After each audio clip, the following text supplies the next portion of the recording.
Okay, so it's 5:24 a.m.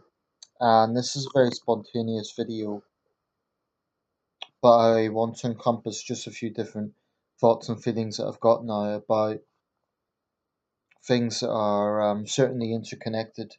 It's kind of a personal video, so I'm not going to go into huge details, but I do want to express these things. I want to talk about anxiety, about communication, about I don't know. I don't know. It's not really a planned video. I'm just going to talk. Don't even know what the title will be of this one. So I'm at a time in my life that isn't great, to be completely honest. Um,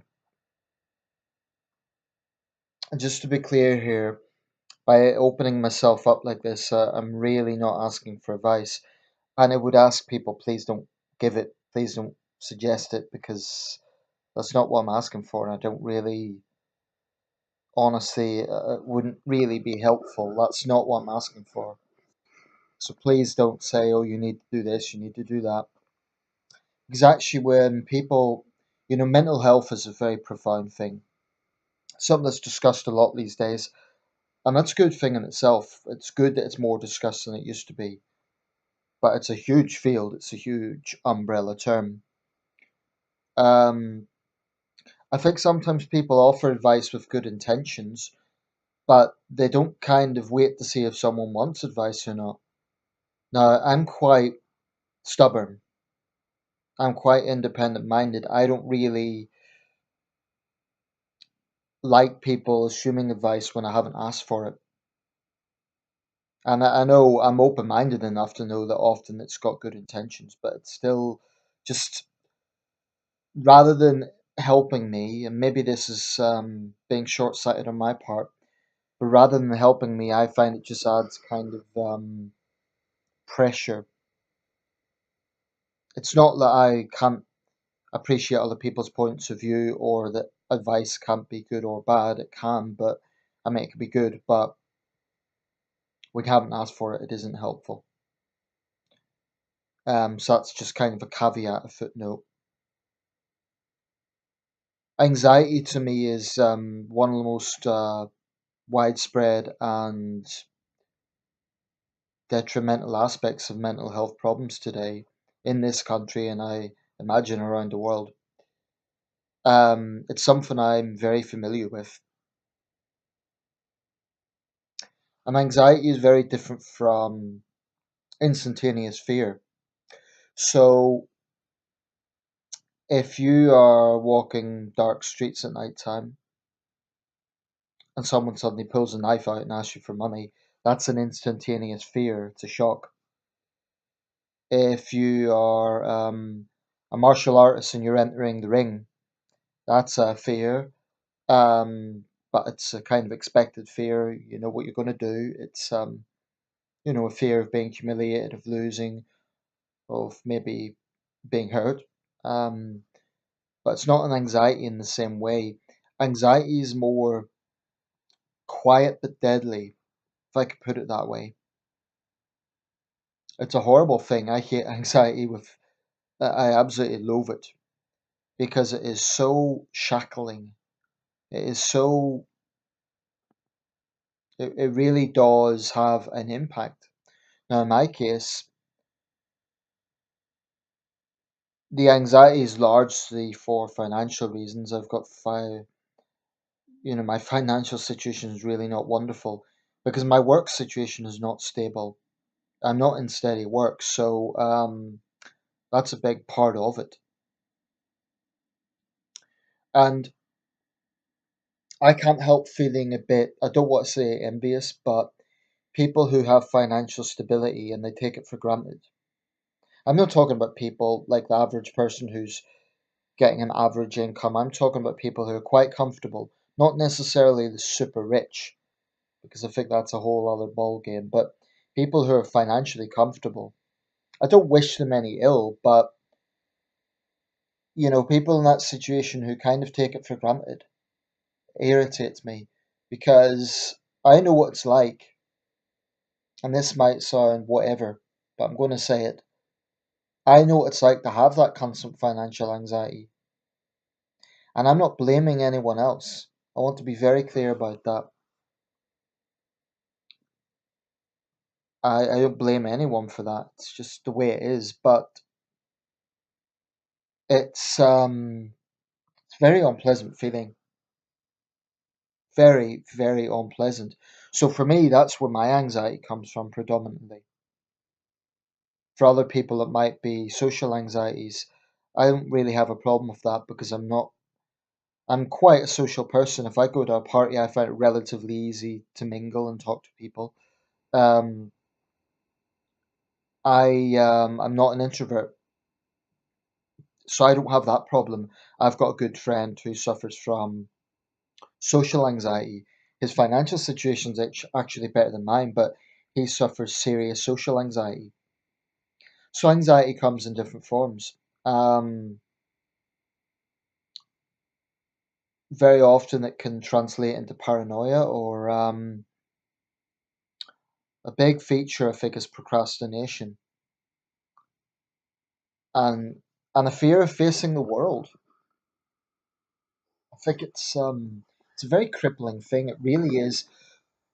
I think one of the worst manifestations of mental health problems, and it overlaps into depression. It's definitely a side effect of depression, clinical depression. We're coming now to the end of the 2010s decade. I've been making these videos since about 2012 on this channel. Um, and I've made well over 2,000. I vocalize my views on a very wide range of issues and I'm pretty opinionated. People either like me or they don't, they agree with me or they don't. And I've no complaints really, because I know that if you're going to be opinionated, if you're going to say your views online, comes with the territory. Some people will like it, some people won't. And that's fine. Um, Sometimes I do wonder if I ever get into public life, will I be judged for the things I say in these videos? Not that I think I've said anything particularly controversial, but the politically correct world that we're in, you never know.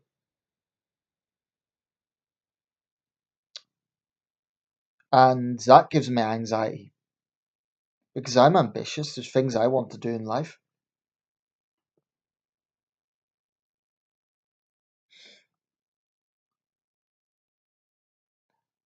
Um, and we often hear the term snowflakes referring to millennials, people of my generation. But I actually have a theory that most people, when pushed, will be sensitive about something. I certainly agree that some people are way too sensitive, and that makes them very difficult to communicate with. It also has implications when they then want to, when it gets into legal areas or when it gets into areas of academics being silenced and all that sort of thing. But I, I'll be quite honest. There's certain subjects I'm still a little bit raw about because I've had personal experience, very personal experience with those things. So if I see someone, I'll give an example of this. I made a video about 2 years ago, it might have been 3 years ago, might even have been 5 years ago now, about signing on and the Department of Work and Pensions and so on, and my experience there. And I have very strong views on that because I really know what it's like firsthand. A lot of videos I make, they're not really affecting me personally. Like if I'm talking, for example, about Narendra Modi's victory in India, that's purely my interest in politics and current affairs. It doesn't really affect me. Well, it doesn't affect me personally at all. unless I had an altercation with a Modi supporter, which I haven't. But that's a totally I can easily talk about those things because I'm not personally affected by them. So I'm being candid here that there are some things I'm sensitive about. And issues around welfare is one of them because so when I see comments, particularly on my channel, I was skimming through the comments of that. Even though that was 5 years ago, there were comments there that were fairly conservative and patronizing and just unpleasant comments. And I'm not going to say I'm triggered or anything by them, but it's just a reminder that there are certain things that everyone, in my case, that's one of them. Crime is another one. I get very strong views on crime because I spent 2 years in an inner city area. My family were hounded for weeks on end by local yobs and had a profound impact. So those two areas, crime and anything to do with unemployment, I totally accept that they're legitimate issues for people to talk and debate about. But I'll be, they, I tread carefully, particularly with the welfare one, because I'm not totally out of the woods. I'm not signing on now, but I'm not totally out of the woods in terms of the sort of stability that I want in my life. So when I see people looking down on the unemployed or claimants, or pontificating about work, that you should do this, you should do that, it bugs me. It does bug me because they just don't know what it's like, or at least that's the impression they give. They don't have any empathy or understanding. So perhaps there's a lesson in this. Perhaps I need to be more sensitive to how other people feel about certain subjects. And maybe, if I'm being totally honest, I haven't always been that way. Maybe I've been too opinionated on things that affect other people. And it's not that I think I should self censor, but, well, let me just put this little footnote. I don't think anyone should be forced into debate. I don't think if people don't want to talk about something, I don't think they should be like put on the spot. Like, you need to justify this or you need to explain this. It's different if they're obviously an elected politician because that's their job. But I've been in situations where someone's wanted to force a debate. They've wanted to force a particular subject, and I just didn't want to talk about it. I just didn't want to have that exchange at that time. I know that polemics is an interesting subject, and it's one I would like to research a bit more into. I'd like to inform myself a bit more about just the study of polemics, how it works, i.e., debate, rigorous debate. Because whilst I can certainly handle my own,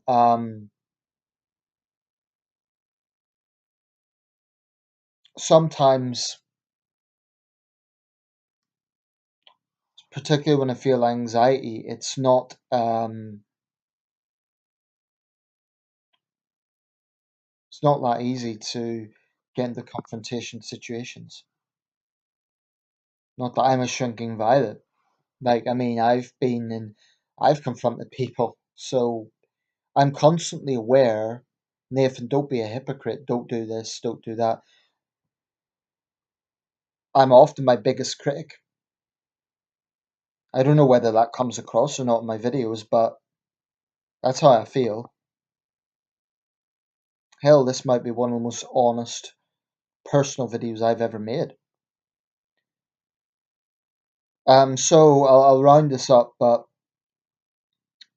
don't want anyone to worry about me. I'm fine. I mean, I will be fine. Just this is not a great time in my life. It's a period of great uncertainty. kind of reflective of the country, I guess. But I'm not looking for advice. I'm not looking for not even particularly sympathy, but maybe just empathy, I guess. Maybe people watching this, you may be someone who's already subscribed to my channel. You may have stumbled across this. Feel free to share your thoughts about particularly anxiety. That's one I'm particularly interested in hearing about because, give me any other negative emotion. Give me anger any day over anxiety. Anger I can handle. Anger can be utilized into something. If we're angry about something, it motivates us. But what the hell does anxiety do? Nothing. All anxiety does is cripple our thinking. It leads to fearing the world. And I'll just close with one point. Sometimes people, when we talk about mental health, and this particularly comes in this whole snowflake terminology, people often compare this generation to previous generations. I'm a little bit skeptical of that, and this is why. Every generation has its own challenges. So, of course, it's true today's generation aren't going through the sort of sacrifice our grandparents or great grandparents went through in the world wars. It's not even close. But there are other challenges in the world that previous generations didn't have to contend with. The negative side effects of social media, for a start. So, I don't know, someone in 1620s Jamestown, they had to be careful that they didn't get some infectious disease or be accused of witchcraft, but they didn't have to worry about, I don't know, being smeared on social media and having revenge porn or something like that. They didn't have to worry about the stress of a computer virus. Um, I think every generation has its pros and cons. That might be for another video, actually. Might be a good subject to cover. But, when people say, but I think it's a false narrative anyway, or rather, the wrong narrative to say, well, because previous generations went through this, then we have to be guilty and we have to go through this as well. I think that's a silly way of looking at things. I mean, surely the point of humankind is to move forward. So, this argument that because previous generations suffered more, we should never raise issue about what we feel to be problematic in society. I think it's a bit of a silly way of looking at things. And I'm saying this as someone who's critical of political correctness and critical of overt sensitivity. But I just think it's a mistake to say because a previous generation went through this, then we all need to just shut up and accept the way things are. No, I think anyone who cares about society needs to do their part to try and improve it as they see that. And that includes empathy, includes compassion. These are not weak terms. Why is being compassionate and empathetic, being a snowflake? That's nonsense. I know where the term comes from. I know the basis of it, and I'm not entirely against the arguments behind that. But I think sometimes it's misused. Right, I'll close it there. I'd like to know your thoughts, particularly about anxiety.